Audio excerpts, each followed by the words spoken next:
kimseye vebalım yok dünyada. İsterse ister dövsünler beni, haydar haydar haydar dövsünler beni. Al yar al yar al yar dövsünler beni.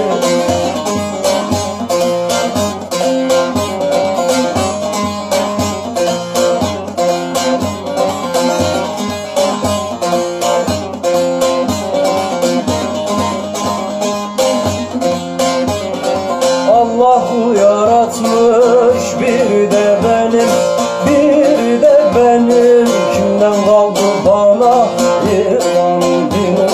Ne şeytan tanırım ne de pericim. Konuşan insanım bir dost görsünler beni, haydar haydar haydar görsünler beni.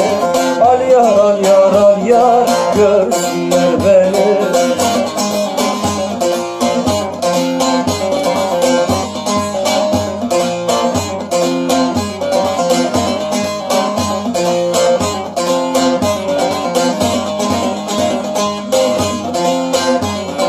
Okudum Kur'an'ı edeberkanlı, edeberkanlı. Yaptığım secdenin kıblesi canlı.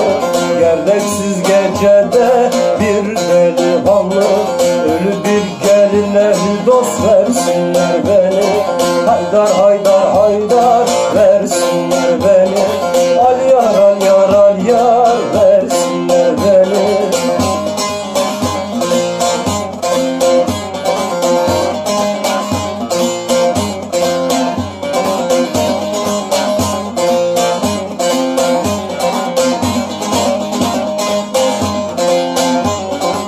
Akar suyum boşa güldükten sonra, güldükten sonra. Azrail yok imiş öldükten sonra. Gönül tahtım harap olduktan sonra.